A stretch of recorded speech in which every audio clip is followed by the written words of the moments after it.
Welcome to Heart on the Altar, a podcast where nothing is withheld and it is all for His glory. I'm your host, Brittani, and welcome to episode 9. We have some great content to get into today. It was so funny. I think in episode 6, I kind of put out I need another word for excited because each time I get on the pod, I'm like, I'm so excited. And one of the listeners, Laura, she actually sent me some other ways to say I'm so excited.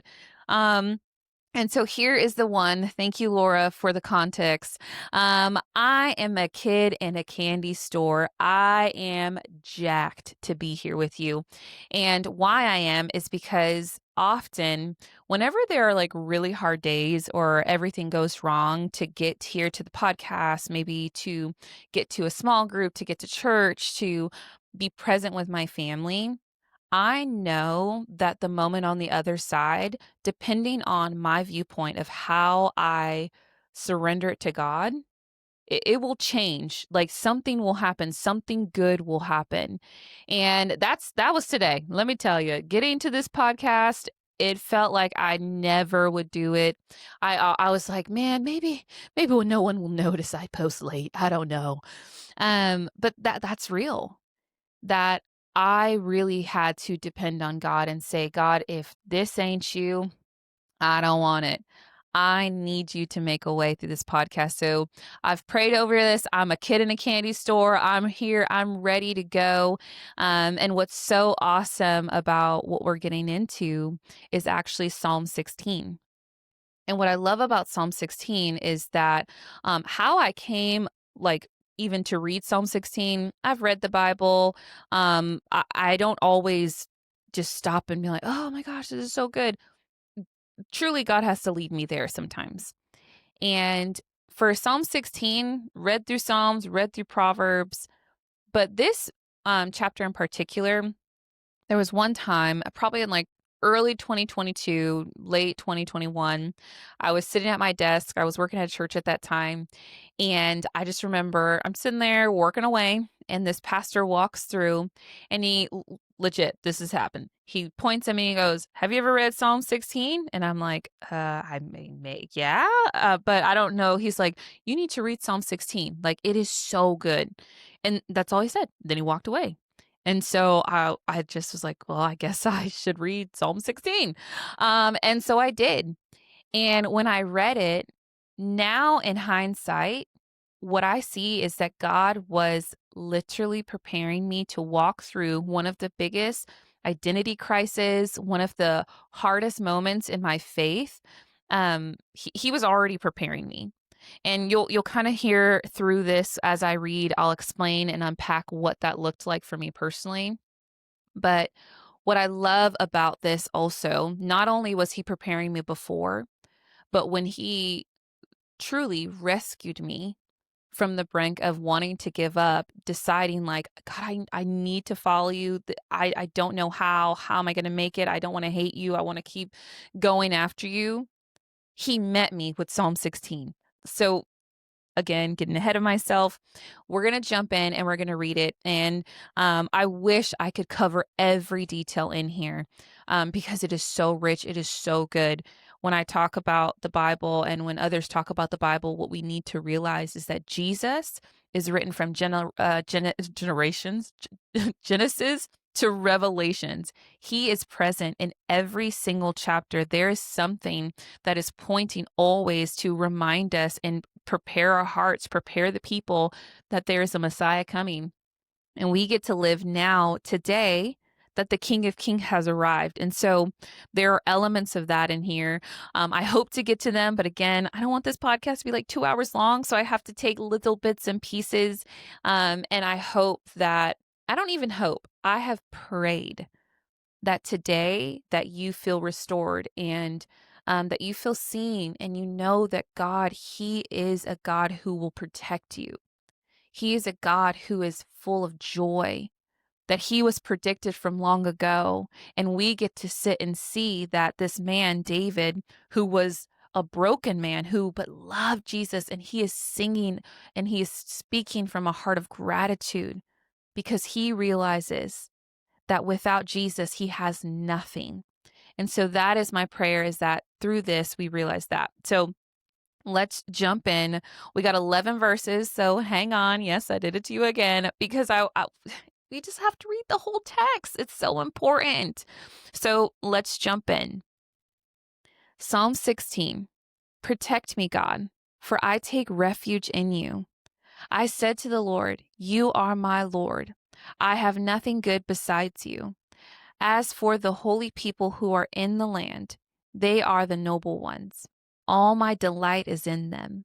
The sorrow of those who take another god for themselves will multiply. I will not pour out their drink offerings of blood, and I will not speak their names on my lips. Lord, you are my portion and my cup of blessing. You hold my future. The boundary lines have fallen for me in pleasant places. Indeed, I have a beautiful inheritance. I will bless the Lord who counsels me, even at night when my thoughts trouble me. I will always let the Lord guide me, because he is my right hand. I will not be shaken. Therefore, my heart is glad, and my whole being rejoices. My body also rests securely, for you will not abandon me to Sheol. You will not allow your faithful one to see decay. You reveal the path of life to me. In your presence is abundant joy. At your right hand, at your right hand are eternal pleasures. Okay, so that is just like obviously all of the verses. So now let's get into it. Right off the bat, what we need to know is, again, David is really praying this out of an absolute heart of God, there is nothing good besides you. He is praying from a heart of absolute gratitude because he realized that Jesus is all that he needs. He realized that without God, he's nothing. And so right from the beginning, it says, protect me, God, for I take refuge in you. So when it says protect me, the actual, one of the word protect means shamar, and it means keep watch over. So he's saying, keep watch over me, God. And God right there is translated, it says Yahweh. So when we hear the word Yahweh, that just means God in the purest form. God, would you watch over me? For I take refuge in you.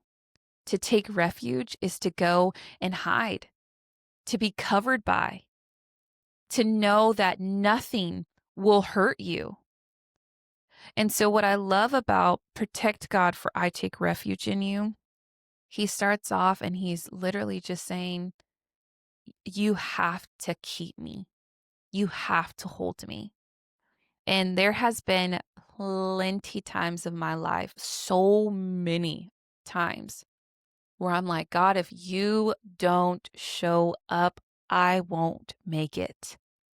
And I mean it. Some of us really live lives like, I got it. It's all under control. I don't, la, la, la, la, la. I'm not that person.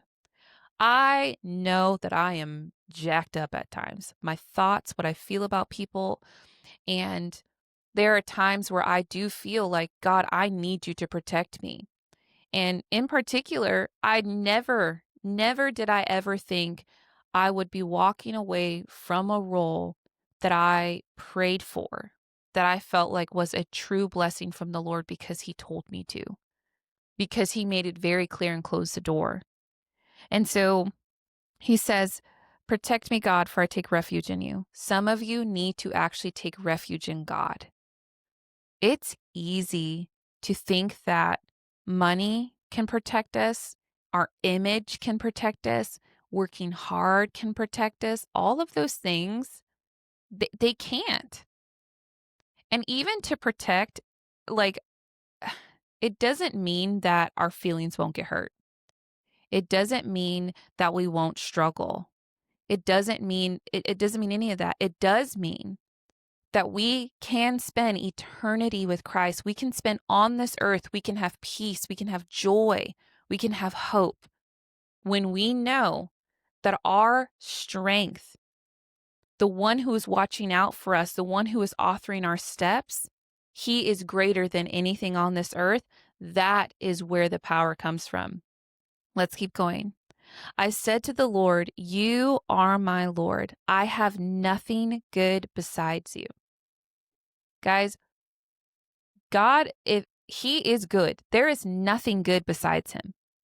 This world offers us so many false pleasures, so many false refuges.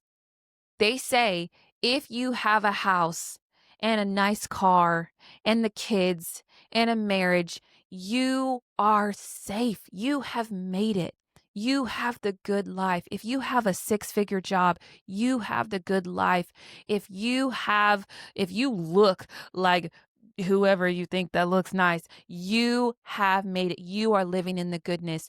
If you have the prestige, I mean, you're wearing the Gucci shoes, you're carrying the right bag, your hair is perfectly dyed. You are living the good life. If you go out to drink and you get drunk with your friends and you guys are laughing and you're having a good time, you are living a good life. All of that is false. Anything that Christ is not in the center of, it cannot be good. That is what his word says. When he is at the center, that is when things are good. All good things that you have, the blessings that we have on this earth, they are a gift from him. Good things don't come because we are good. We have to stop being prideful and thinking that my achievements, my goals, that I have the right heart posture. No, we're not capable of that. We can desire that. We can want to produce that. But to have that always, we are not perfect. But we serve a perfect God. And he wants good things for us. But what's so important here, I said to the Lord, "You are my Lord." Some of us are our own gods. We worship ourselves, how we spend our money, how we spend our time, how we react to issues and problems. You are my Lord. I have nothing good besides you. If we really get that he is good, when we start really learning about the characteristics of God, it should change us. It should challenge us. And then it goes right into the next part. As for the holy people who are in the land, they are the noble ones. All my delight is in them. God has created community. There are saints, people that are following after Christ. Our hearts should be overwhelmed with love to see people thriving in their faith, to see people seeking after God. It should make our heart glad. But first, we remember that good things, all of that, the church, the global church, all of that good comes from God. And then the next part, the sorrow of those who take another God for themselves will multiply. I will not pour out their drink offerings of blood, and I will not speak their names on my lips. So this part in particular is talking about idols. An idol is any person, place, thing, or thought that you look at as a source instead of God. So let me say that again. An idol is any person, place, thing, or thought that you look at as a source instead of God. We all have idols. And sometimes they come out of nowhere. We didn't even know that was something we struggled with. Some of our idols they could be comfort. They can be an addiction. Maybe it is smoking weed to calm your mind. Maybe it's just having another glass of wine just so you can calm and relax and end the day. Maybe it's going out and being in the loud, busy crowd and listening, like being around all the people and feeling like that is where you find your peace. Maybe it's being out in nature and you're out there and you're just enjoying it and you're like, yes, I'm so grounded. This is everything to me. Maybe it's your knowledge. Maybe you love reading, you love getting into like documentaries and things like that. I don't know. It could be anything. Literally, person, place, thing, anything, a thought. You could be your own idol. It takes the place of God. You find your source. You find your source of life from there. You say, without this thing, I can't blank. That means it's an idol. When we remember that there is only one Lord of our life, and it has to be Jesus Christ. We have bosses, we have laws, we have legislative, people that's in charge. We have all of those things. But at the end of the day, you serve a perfect God, and that is Jesus Christ. And that's if you've accepted him at your heart. I'm saying this as you are a Christian. You have said, I believe and I want to live my life for him. We have idols. Some of our idols are also ideas of what our life should look like, that we should feel this passion that overflows. And every time we go to work, we're singing and we're jumping for joy. Idol. We need to realize that we cannot participate in that thinking. We cannot participate in whatever that might be because it cannot sustain you as a source. Jesus, he is everlasting. We get to spend eternity with him. We get to lean into his peace, his joy. I'm a living testimony. I'm a regular girl. I almost cursed. I'm a regular girl that lives here, Orange County, California. I got kids. I have a job. I'm overwhelmed half the time. My house is dirty. All of the things. I'm a regular person, and I know that there are idols in my life that I have to surrender daily, and sometimes it's myself. It's that, God, would you please not let me pour my affection on anything before you? There was a time where my husband was my idol. And I know that sounds crazy because of course, I love my husband. I love him so much. And if you know me, you know I love him. And we were dating, and we weren't dating the right way, okay? We were trying to figure it out. He had different ideas of what dating was. I had different ideas of what dating was. And I let him be my everything.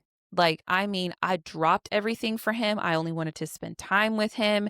My emotions could skyrocket and fall as fast as they went. Like, I could be on cloud 9 with him. He says something, my day's destroyed. Like, I was a mess. And I remember there was a conversation I had with a mentor, and she said, I think he's your idol. Like, you idolize your relationship with him over God. I was insulted. I said, how dare you? I love Jesus. There's no way no one can be like, and she's like, well, where do you spend most of your time? Where do you spend most of your money? Where are you falling into sin? And I just was like, first of all, oh my gosh, I got called out. And I remember in that calling out, the Lord told me, break up with him. And I'm like, no. And the next words out of my mentor's mouth was, you need to break up with him. You need to just pause and focus on yourself. I was a wreck. Got with him, told him like, hey, we can't do this. You don't want the same things as me. Like, I really want to serve Jesus and I want to honor him. And I don't think this relationship will honor. I was broken, devastated, felt like I was going to die, never felt that type of heartbreak. And I remember having to say the serenity prayer, God, grant me the serenity to accept the things I cannot change. I cannot change him. I cannot change any of that. But give me the courage to change the things that I can and the wisdom to know the difference. Give me you, please. I'm not going to make it. I'm sorry that I've given me to someone more than I've focused on you. And I then spent, I think it was like 3 months of just really undoing a lot of the things that I thought was love at that time. I thought was where God was calling me. And really, he was calling me to himself. And he was reminding me that there can be nothing before him. And I remember thinking, God, would you please forgive me? I'm so sorry that I thought that. And then thank God that he did restore the relationship. He worked on Angel's heart. And then when we got back together, we really are seeking after Christ together. He supports everything I do. He's my biggest cheerleader, even if he doesn't always smile when I try to put him on camera. But I promise you, sometimes God does have to take away things that seem good because my eyes are not focused on him. The discomfort of always feeling like I'm never enough, I'm never this, I can't do, and this anxiety that when I lay my head down on the pillow, who am I thinking of? Guys, I want to be thinking, Jesus, thank you for today. Thank you that I have healthy, beautiful children. Thank you that I have an opportunity to be a wife. Thank you that I have a roof over my head. I don't question if I'm going to eat today. These are things that I have to reprogram my brain. Let's continue. Lord, you are my portion and my cup of blessing. You hold my future. I have to pause there because this is where it gets real for me. I thought I had no future. Ooh, when I left my job. I thought, like, God, maybe I heard you wrong. Like, how could you clearly answer prayers and then not save me from this situation? And I remember thinking, like, okay, God, you have to be it. Like, I felt like I made it. I felt like I arrived and it wasn't enough. I still needed to achieve. I still needed to do. I wanted to look a certain way. I needed my office to look a certain way. I needed to present it was all me focused. And I remember thinking and looking around and saying, God, I have to have, like, please, what do you have for me? But what's so interesting about that time is today, I would have never saw today that my life is full of joy, that I get to look kids who are in the foster care system in their eye and tell them that they're loved and that they will make it, that they have a resource, they have life that is beyond what their situation is. I never in a million years thought I would be at a church that I'm seeing disciples being made, that I'm able to teach the word of God in its entirety, the truth of the gospel. I never thought I'd see the day where my marriage would be in a place where I'm like, I can't imagine loving you more. Why can't we be married for more years? I'm being real.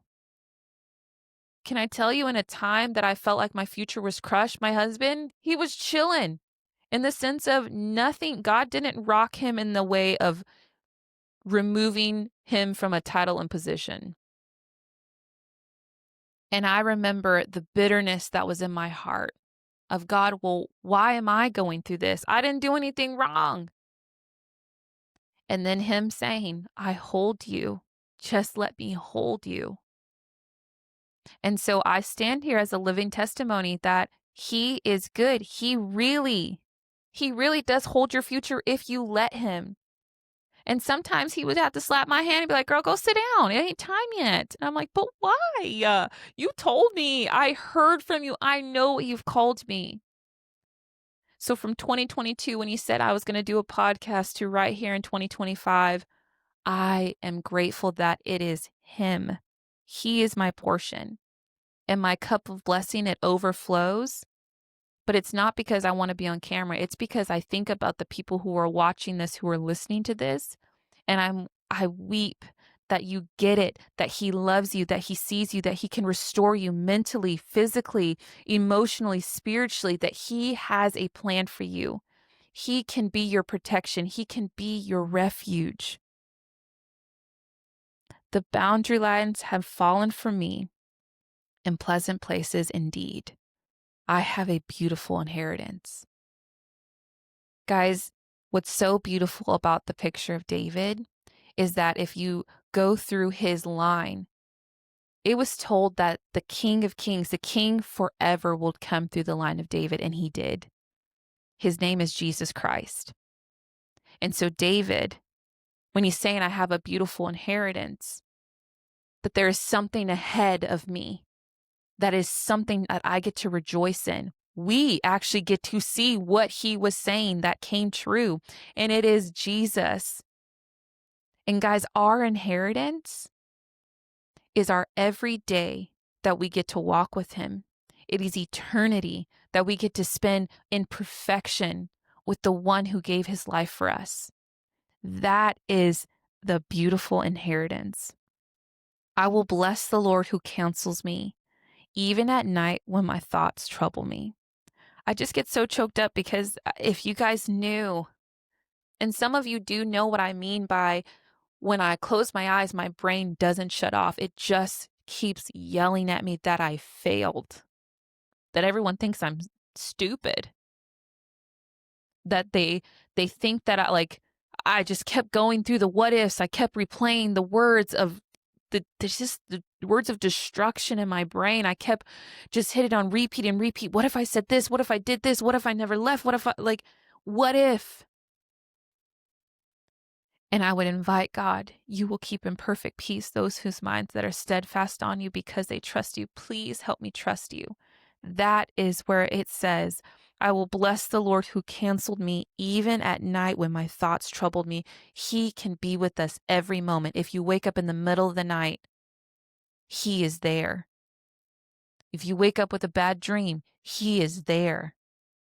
If you can't go to sleep because you don't know how tomorrow's going to happen, he is there. He will provide because he is my right hand. I will let the Lord guide me. Some of you just need to let Jesus guide you. Stop resisting. Realize that you aren't enough. Yes, you are right. You won't make it. But if you let him guide, oh, just wait and see. There's joy, there's hope when we follow after him. And I cannot stress that enough. When we let him guide, when we let him lead us, he will provide everything we need. Because he is my right hand. When it's talking about he is my right hand, the right hand of honor. And if you look at your right hand, you stretch it out. I'm looking and I can follow it. I'm going to let him lead me. I'm going to look to him. And I'm going to say, God, if it's not with you, I don't want it.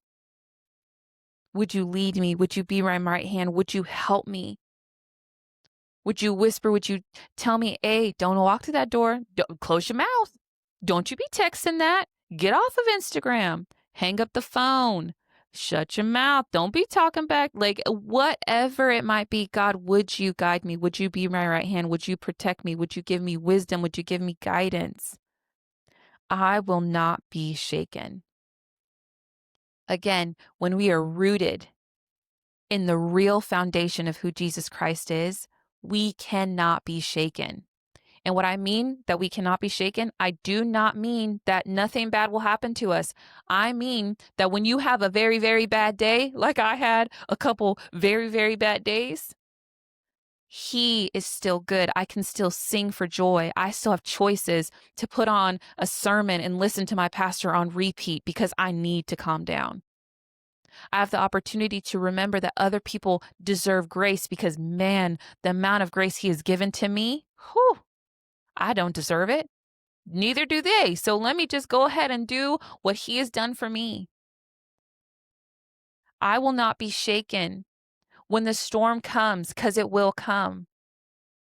When you lose your job, when you feel like you're in a dead-end job and you can't get out of it, when your marriage is dying, when you feel like you're trying to kick this addiction, but it just won't go, when you're sitting in this depression that feels like it just continues to overwhelm you, when you're sitting in that closet of anxiety and you can't seem to breathe.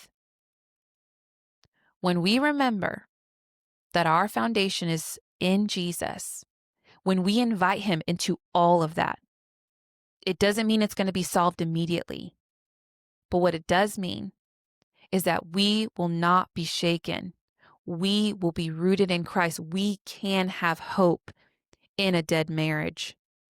We can have hope when our kids that we raise to serve the Lord, they ain't doing what they supposed to do.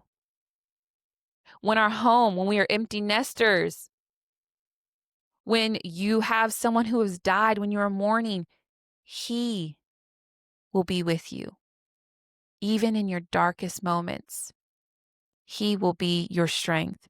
You will not be shaken, but it's not dependent on you. It's dependent on where your roots are gripped in, and it needs to be Jesus. Therefore, my heart is glad, and my whole body rejoices. My body also rests securely. If you are someone who has trauma, to feel rest, it's an anomaly. You don't understand how to feel rest. Insecurity? Throw that out the window. No one's safe. No one loves me. No one sees me. No one knows me.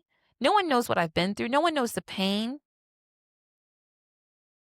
Here it says that when we know that God is the only good thing, when we allow Him to guide and lead us, when we know that He is in our corner, that He is our protector, we can rest securely. So when your mind is going, how am I going to pay the bills? Oh my gosh, like I live in this 1-bedroom apartment with all my kids, and this is not how life should look like. How do I co-parent? How do I do this? I can rest to know that He sees my situation. I'm not behind. But what I am called is to rest securely in Him. To rest is not to binge watch, to not to doom scroll. It's to open your Bible. It's to sit and worship. It's to find that secret place, that time where you can just cry for no reason. To be able to sit with God and say, I don't actually know what we're going to talk about, but here I am. Please speak to me. Rest in Him. Go to church. Serve. Be uncomfortable. All of those things. We then all of a sudden, as you're walking through life, you're like, ooh, that used to rattle me. There are some things that used to rattle me hardcore that today they don't rattle me as much. There are other things that I'm like, obviously you need to work real hard on that, God, because I am being shaken. But we can always remember that He provides rest. We just talked about that. Psalms 23, we can rest in Him. We can lay down in green pastures. For you will not abandon me to Sheol. You will not allow your faithful one to see decay. You reveal the path of life to me. In your presence is abundant joy. At your right hand are eternal pleasures. Jesus came. He conquered death so that we can live again. And joy, if it was up to us, we can't keep joy going. We cannot always have it because joy rests in us resting in Jesus. We get more joy because we are with Him when we spend time with Him. Getting joy, just a little fill of joy on Sunday ain't enough. Some of y'all taking shots of Jesus on Sunday and hoping that it gives you the nutrition and everything you need for all week long. It can't. He wants to spend time with us. He wants to be with us. And He offers that to you. Maybe you haven't taken the next step of faith and said, I believe in Jesus Christ and I am not afraid of it and I want to learn more about who He is. Maybe that's where you are. Keep listening. Message me. Let's have a conversation. Because I promise you, when you know who Jesus is, you know that He is the best thing you have ever experienced. Because when I am struggling in my marriage, He is good. When I'm done with my kids, He is good. When my job, I'm afraid I might lose it. Oh, they don't value me. He is good. When I feel like I'm not enough, He is good because it all depends on Him and not on you. And He sees you and He loves you and He wants you. That's what's beautiful about Christ. He desires a relationship with us. And also, realize that there is nothing in this world that can give you peace. Not lasting peace, not forever peace. That is only Jesus. There is no perfect relationship. There is no perfect home. There is no perfect church. There is no perfect pastor. None of those things can give you everlasting peace, but He can. And He can use these things of the world for His good. He can use a pastor, and all of a sudden you're listening to him and you're like, is he talking to me? Because He wants you to know He can protect you. You can rest securely in Him. And the last thing, call out the idols. Maybe as I was talking, something came to your mind. Maybe it's having one too many drinks. Maybe because you're lonely. Maybe because you're just sitting and you're with people, and so you just want to join the club. You don't want to be the weird one. Maybe it's what you're watching when you're alone. Maybe it's that you don't want to get out of bed because you feel like you can't. Maybe it's you. Maybe you think you're the best thing that ever hit this planet. All of these things, when we don't put Him first, when we don't understand that He is good, when we keep choosing to pour out all of our worth, all of our hard work, all of our heart out to these idols, you get nothing in return, and that's why you feel empty. That's why you have to keep going back to the bottle. That's why we have to keep going back to binge watching. That's why we have to keep going back to scrolling, because it doesn't fill us. We need Jesus, and we need to be praying, God, please satisfy my soul. There is a hole that only You can fill. You are calling me to You. I don't know what that means. Please give me wisdom. Maybe it's your kids. Your whole life revolves around them, that you don't have time for the Word. You cannot be the best father, the best mother, without first resting securely in Him, trusting that He loves your kids far more than you do. Maybe you have a diagnosis. It's incurable. Your physical health. Man, He's so good. 1, He can heal you. 2, and even if He doesn't, He is still good. You can still meet Him right where you're at. You can still meet Him right in your pain.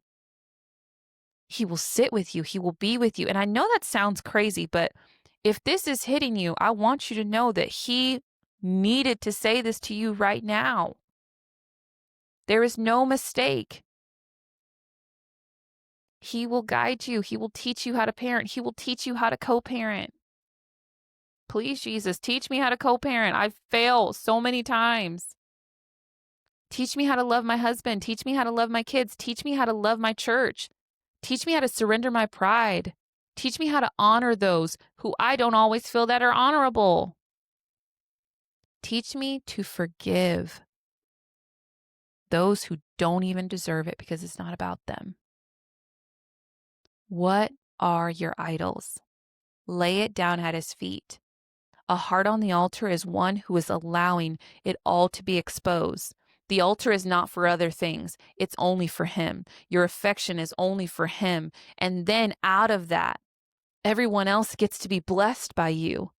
They want to be around you because they see the joy. They see the fruit of what God has produced in you. So would you lay your whole heart down on the altar? Would you give Him everything? Would you allow Him to look into your heart and say, my girl, I need that. You can't carry it. Son, you are worth it. I see you. I love you. I have a plan for you. Seek me. Will you meet Him? Will you be close to Him? Would you allow Him to carry you, to be your protection, to be your refuge? Because He will. He will do just that. And we can say it with joy.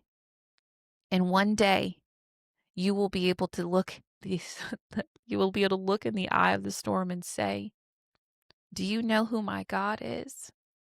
I will make it through, and He will produce something in me that it will bless someone else. So guys, I am praying that you felt seen today. I'm praying that He called out some idols in you today. And I'm praying that you bring your whole heart to the altar, that you feel encouraged, that you feel challenged by His word, and that you see this degular girl and you see a heart that is on fire to be faithful, to be found in Him, that it screams that He is enough and He will be present with you. I believe that. So would you share this episode with someone that you feel that will benefit, that needs to hear it? Like, share, subscribe to these episodes. They come out weekly on Wednesdays. Guys, re-listen to it. I don't know what you need to do. Write to me. I want to hear what you're hearing from God. Let me pray with you. Let us be a community, because it is a lonely world out there and we don't have to be alone. It's a choice. So guys, I want you to remember, a heart on the altar is a heart that is fully His. It's nothing withheld, and it is all for His glory. Would you do just that? I'll see you next week.